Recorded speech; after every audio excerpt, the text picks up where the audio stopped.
Hello, my name is Duke and I am sailing Magic. Magic is my 2015 Lagoon catamaran.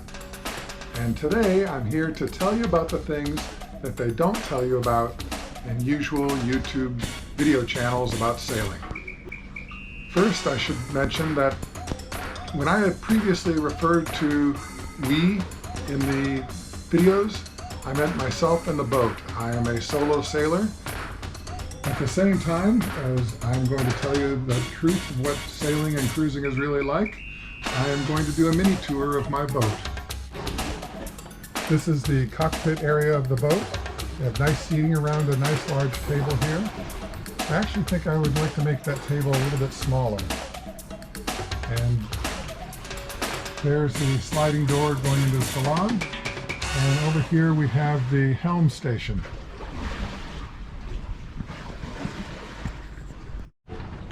The first truth I want to tell you about is that 80% of the people that are cruising full-time are retirees. Yeah, there's some younger families out there and some single soloers, but for the most part, it's people more my age. And the next thing I want to tell you is that when they show on the YouTube channel somebody spending time fixing up an old boat, doing major repairs, that takes years. Parlay Revival said they spent 4 years fixing up their boat. When you're a retiree, you don't want to spend 4 years doing much of anything. So think about that when you're buying the boat, what it needs to have done to it.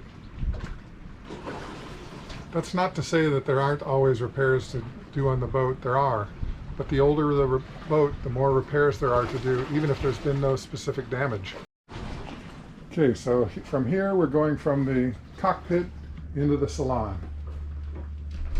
We have a nice sized table there, good seating, windows all around, microwave, refrigerator down below, and this is the galley with a propane gas stovetop and oven.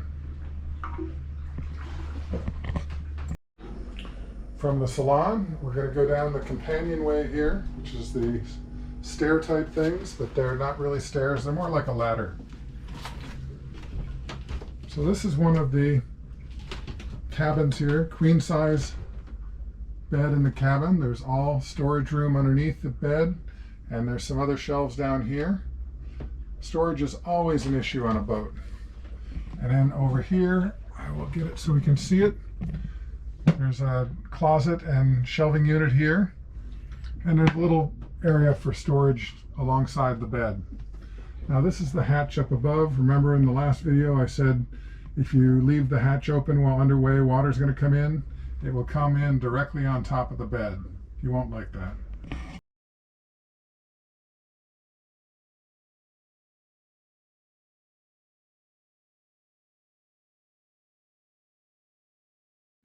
And this is the port forward cabin.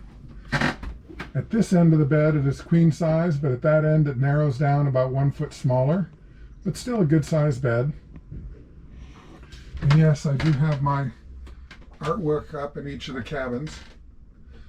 I keep my life vest and harness here for going out in heavy water, extra life vests. I would also advise you to not go out and buy the most expensive boat that you can afford. You're going to want to add things to the boat if you're going to cruise.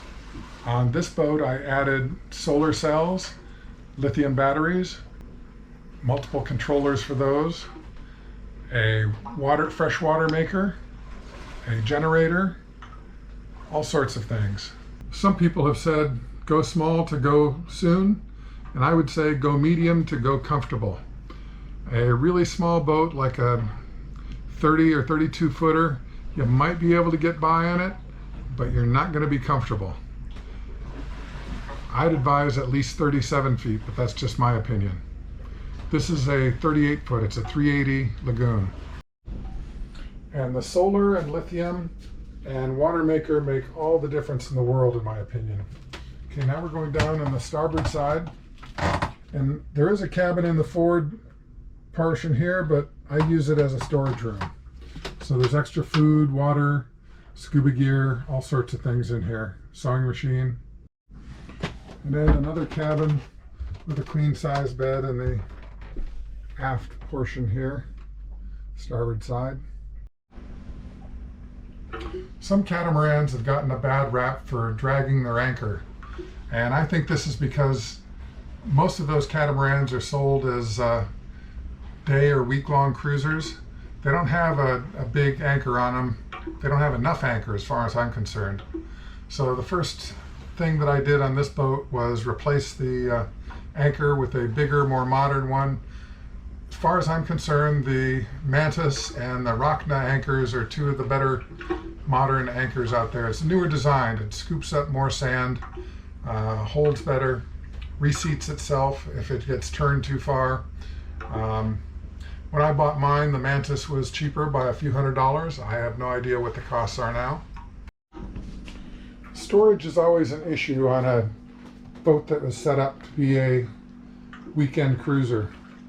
I added this hatch underneath the helm station, and actually there's a space in there about 3 feet tall and about 4 feet deep. So this added a huge amount of storage room. My next project is probably going to be to add, see, there's only one drawer in this entire galley. But over here, this space, the cabinet that's behind this for pantry does not go all the way there. So there's enough space here to put another drawer or two. The other problem is countertop space. So you see here the one sink. I added a cutting board and shaped the corner of it so it would fit here. So it covers up one sink when it's not needed and gives more counter space and more cutting board space. Likewise, and you can't really see it here well, but this handle is a tray that fits from here to here and gives more counter space if you need it. Hopefully when it's a party or something, you don't need to go up and down this companionway, because it does block that off a little bit. The other thing I wanted to comment about was charts and instruments. On my last boat I had Raymarine. On this boat I have B&G. I think I prefer the B&G. It seems a little more intuitive. There's nothing wrong with Raymarine or Garmin instruments for chart plotters and things like that. Just my own personal preference. The thing to note though is no charts are 100% accurate. So you have to always keep an eye out and update your charts when necessary. It's a necessary expense. These days I believe there are probably more catamarans out there cruising full-time than monohulls. When I was looking around in Georgetown, it always seemed that there were more catamarans. That doesn't mean that you can't go in a monohull. I have had both. My last boat was a monohull. This is a catamaran. I think I prefer the catamaran, partly because it has more space I can access and use. I don't have to cram everything in. When I say that space is an issue, it's not that you can't pack stuff away, is how long does it take you to find the thing again and unpack it, and how much do you have to take out? You don't want it to be a big project just to get out one little thing to fix something.